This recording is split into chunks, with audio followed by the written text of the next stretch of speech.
Bonjour, docteur Marty. Bonjour Laurence Vous Ferrari. êtes le médecin qui a accusé les ministres d'avoir menti aux Français, d'avoir provoqué des morts parmi le personnel soignant et aussi parmi la population. C'est dans ce livre, aux éditions Femmes Larion, on va en parler, le scandale des soignants contaminés. On est en train de vivre malheureusement la saison 2 du feuilleton Covid-19. Plus de 8000 nouveaux cas hier, mais une baisse des entrées en réanimation. Et le président du conseil scientifique, Jean-François Delfraissy, qui nous prévient, le gouvernement va être obligé de prendre des décisions difficiles dans les 8 à 10 jours. Première question, c'est est-ce que c'est à lui de dire ça? Et de quelles mesures difficiles parle-t-il? Je ne sais pas si c'est à lui de dire ça, mais en tout cas, ce que l'on peut espérer, on a l'impression que ce n'est pas le cas, c'est que lorsqu'il parle, le gouvernement est au courant.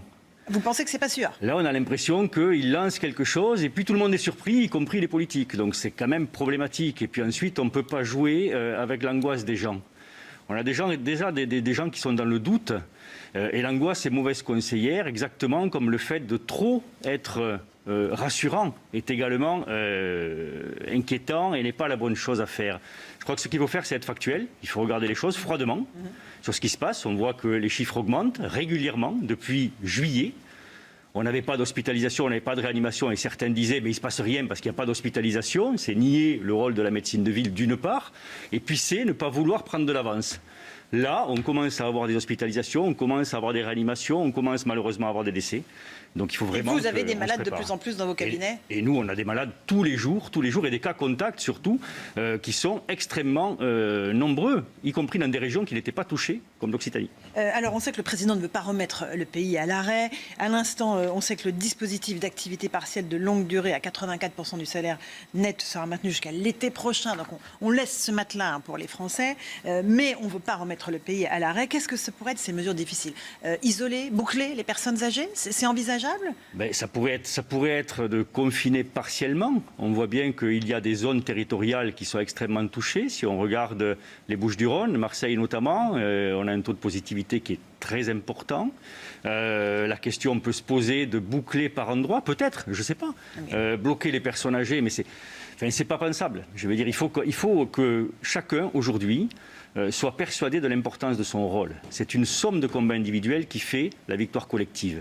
Donc chaque fois que quelqu'un ne fait pas les gestes, ça retentit sur les autres. Donc ce n'est pas que pour lui. L'incidence est très importante. Et ça, il faut que chacun soit persuadé de ça. On est tous engagés dans le même combat sur la terre entière. Ça n'arrive jamais. Chaque homme sur la terre entière connaît, avec plus ou moins de retard, la même problématique. Et donc, chacun doit jouer pour sauver l'autre. Alors, vous soulevez le problème de l'adhésion des Français aux mesures qui leur sont proposées. Est-ce qu'on peut en arriver à des scènes? Il y a une scène notamment au Pays Basque espagnol où on a une surfeuse basque qui a été attrapée, menottée sur la plage. Peut-être on va en voir l'image, et ramenée sur le rivage par des policiers en tenue de scaphandrier. Voilà, on la voit à l'instant. On peut en arriver là, vraiment, dans notre pays, en France? Non, je crois qu'il faut faire preuve de discernement de la part des forces de l'ordre comme de nous tous. Pourquoi on met le masque? On met le masque pour protéger l'autre. Vous le mettez sur tous les plateaux télé. Oui, alors moi je vous explique clairement, moi je suis médecin, donc je suis au contact des malades. Et comme je vous disais, on est devant un nombre accru de patients qui sont soit sujets contact, soit eux-mêmes malades. Donc tous les médecins qui sont au contact des patients, à mon sens, doivent mettre le masque sur les plateaux. Ça a changé par rapport à il y a 10 jours. Les médecins qui ne voient pas de malades, les statisticiens, etc., c'est peut-être pas nécessaire, mais nous, oui. Pour en revenir à la surfeuse, je crois qu'il faut tous faire preuve de discernement. On met le masque pour protéger l'autre. Quand l'autre n'est pas là, ça ne sert à rien de mettre un masque. Donc sur une plage où les gens sont à 100 mètres, 150 mètres éloignés les uns des autres, mettre un masque n'a pas de sens. Donc il faut quand même qu'on soit tous, qu'on comprenne déjà pourquoi, à quoi sert cet ustensile. Alors justement, le masque, est-ce qu'il sert en extérieur, oui ou non? Dans certaines conditions, quand on est en concentration de population, quand on est les uns contre les autres, quand on ne peut pas respecter la distanciation physique et quand on est en contact proche et prolongé.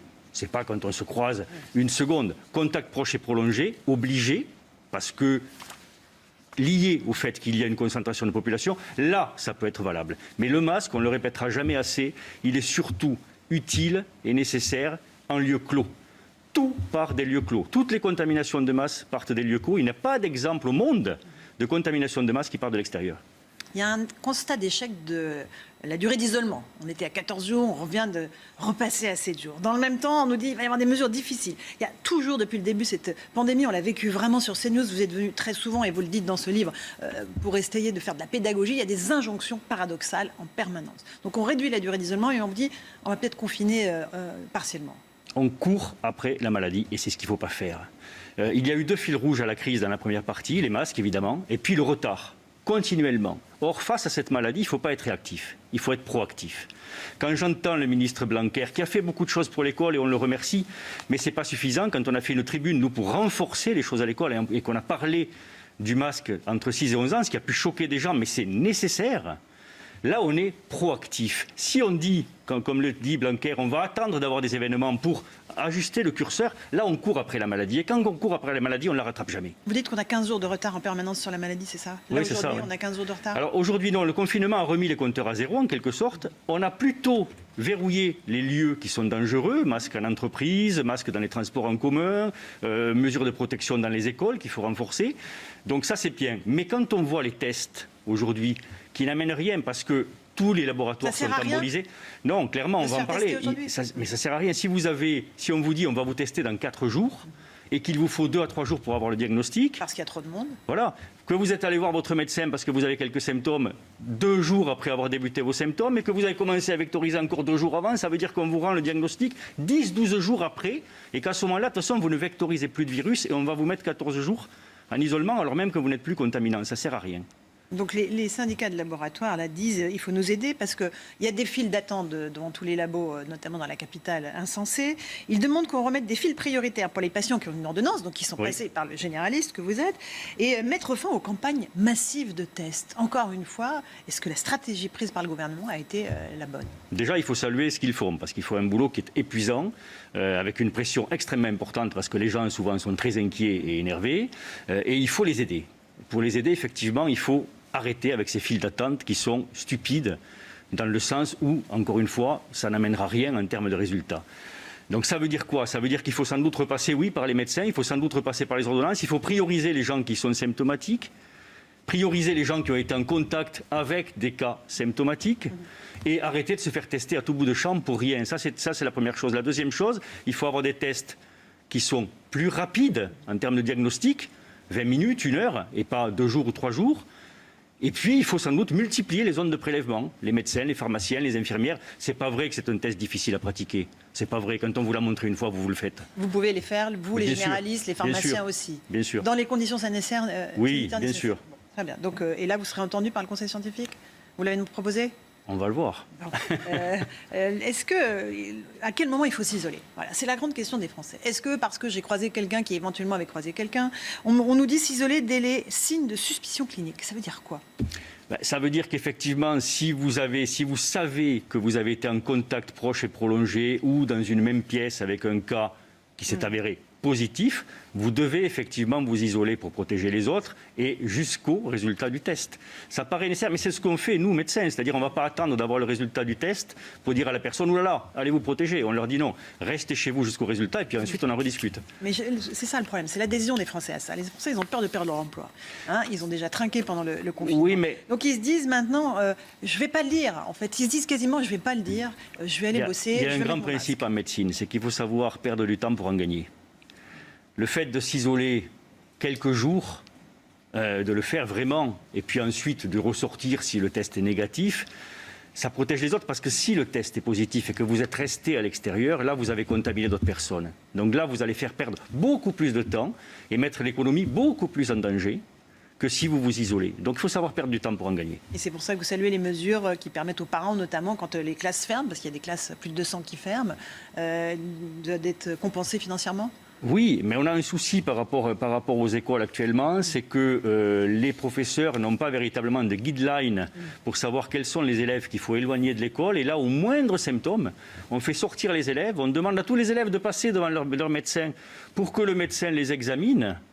et fasse un certificat, ce qui n'est d'ailleurs pas la loi. Normalement, ce sont les parents qui doivent s'engager sur l'honneur et dire le médecin a dit que mon fils n'était pas porteur et il peut retourner à l'école. Mais en tout état de cause, on reçoit des dizaines et des dizaines sur tous les territoires d'enfance, ce qui embolise là pour le coup nos consultations et qui fait qu'on ne peut pas se consacrer aux autres patients. Donc là aussi, il faut raison garder. Alors, dans ce livre, Le scandale des soignants contaminés, vous dénoncez les conditions de travail de vos confrères, les médecins généralistes qui ont été envoyés au front. Ça a été les soldats du front envoyés au combat sans masque.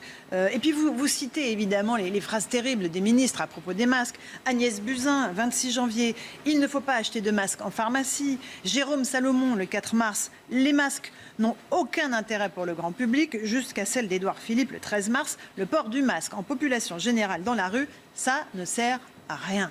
Vous leur en voulez à ces ministres? Je ne peux pas ne pas leur en vouloir. Je ne peux pas ne pas leur en vouloir parce que les conséquences ont été terribles. On a mis en danger des milliers et des milliers de soignants, de l'aide-soignante aux médecins, en passant par les infirmières, les kinés, le secteur public, le secteur privé, tout ce qui fait le soin a été mis en danger parce qu'en défaut de protection. Et on a construit une doctrine non pas sur des faits scientifiques, mais sur le manque. Ces gens savaient qu'il manquait du matériel, ils ne l'avouaient pas au départ de la crise et ils ont construit leur diagnostic, leur doctrine en faisant du scientisme, pas en faisant de la médecine. Ils ont inventé des faits scientifiques pour cacher les manques. Ça, c'est pas possible. Et ça a été le point de départ de la crise qui a fait qu'on a eu 15 jours, 3 semaines de retard en permanence, mais avec des conséquences extrêmement dramatiques. Des médecins qui ont dû consulter, notamment en phase 2, en tout début dans l'Est, qui voyaient des dizaines de patients porteurs et qui n'avaient même pas de masque, qui allaient en pharmacie, on ne pouvait pas leur en donner, qui ont respiré l'inocula viral toute la journée et qui en sont morts. Donc là, ce n'est pas pardonnable, il faudra que ces gens s'expliquent. Vous avez des chiffres sur le nombre de médecins, personnel soignant, infirmières, aides-soignants qui sont Ça reste tombés? très flou. On sait qu'on a en gros 60 000 contaminés si on prend les hôpitaux et les EHPAD. Et la ville reste pour l'instant le grand mystère. Et puis on se penche sur on oublie tout ce qui fait le soin et qui était en contact pour le coup proche et très prolongé avec les patients. Et puis on rappelle aussi que les EHPAD ont vécu des drames épouvantables, que ce ne sont pas des chiffres. Quand on parle de milliers de morts, on a tendance à voir des chiffres. Mais derrière chaque mort, il y a une famille, il y a une histoire. Il y a des drames qui ont été épouvantables avec des gens qui n'ont jamais vu le corps de leurs défunts. Et on n'en parlait pas. Rappelez-vous que Jérôme Salomon ne donnait pas les chiffres des EHPAD pendant longtemps. Il a fallu qu'on tape fortement sur la table pour que les chiffres des EHPAD soient intégrés, alors même que c'était la cible de cette maladie. Il y a eu des choses totalement incompréhensibles. Vous dites qu'il faudra qu'ils rendent des comptes. Il y a des plaintes qui sont évidemment en cours. Les ministres seront traduits en justice. C'est une bonne chose? Je ne sais pas s'il faut traduire les ministres en justice. Je crois que c'est l'État. Nous, en tout cas, on défend deux familles. La famille Bonavici, la famille Welling. On attaque l'État pour manquement à la protection, à son devoir, quoi, en quelque sorte. Parce qu'attaquer Olivier Véran, attaquer Agnès Buzyn, attaquer Édouard Philippe, ça n'a pas de sens, en fait, parce qu'ils n'ont pas pris les décisions seuls. C'est un groupe, c'est l'État qui a manqué à ses devoirs. Donc il faut que ça serve de leçon. Et pour que ces familles puissent faire le deuil, il faut que la faute soit reconnue. Un dernier mot, est-ce qu'aujourd'hui, en ce mois de septembre 2020, on en est au même point qu'au mois de février 2020 ou pas? Non. Alors, ça peut rassurer les gens, et il faut rassurer les gens. On n'est pas au même point. On a mis en place tout un tas de protections. On a compris de cette maladie. Les gens à risque se protègent. En réanimation, on a compris un certain nombre de traitements, les héparines de bas poids moléculaires, les corticoïdes. Mais, par rapport à la situation de mars-avril, en mars-avril, on avait 2 régions qui étaient touchées. Et là, on a une nappe virale qui est sur tout le territoire. Donc ce fait-là peut tamponner les avantages que l'on a. Et donc il est très difficile de dire qu'on va mieux s'en sortir ou pas. En fait, encore une fois, on est dans une lutte qui est collective et qui est faite de combats individuels. Et c'est la somme de ces combats individuels qui fera que l'on gagnera. Et donc, comme je le disais déjà au tout début de la crise, c'est l'équipe de France. Vous en faites partie, Laurence, comme moi, comme tout le monde. Et votre rôle est aussi important que celui des médecins et que celui de toute la population. Un peu moins, évidemment, puisque vous êtes tellement plus utile que nous. Mais néanmoins, on fait un travail d'information. Donc la responsabilité, elle est entre nos mains. Mais si, encore une fois, on se fait dépasser par la vague qui arrive, il va falloir, encore une fois, affronter cette maladie avec les mesures les plus contraignantes. Il faut qu'on soit encore une fois factuel, qu'on se prépare. C'est pas une guerre, parce qu'il y a eu ce mot, ce fameux mot. Vous savez, au départ, nous sommes en guerre, et c'est pour ça que j'ai mis dans les coulisses d'une sale guerre. C'est pas une guerre, c'est un combat pour la vie que l'on mène tous et qu'on va gagner, parce qu'il peut pas y avoir d'autre issue. Donc on va le gagner, ce combat. Il est certain que ça va gêner nos vies, parce qu'il y a des modifications de nos vies. Souvenez-vous, la vie d'avant, elle est loin maintenant. Hier soir, je traversais un square avec tous les parents qui étaient masqués, les enfants non masqués, et je discutais avec un confrère à vous, et on se disait, mais elle paraît loin, la vie d'avant quand même. Elle paraît très loin. Elle paraît très loin, effectivement, mais sur l'avenir, ça ne va pas durer des mois et des mois et des mois. C'est une période à passer, et on va la gagner. Merci beaucoup Jérôme Marty de ce message d'espoir sur CNews. Le scandale des soignants contaminés dans les coulisses d'une sale guerre aux éditions Flammarion. Merci d'être venu dans la matinale de CNews.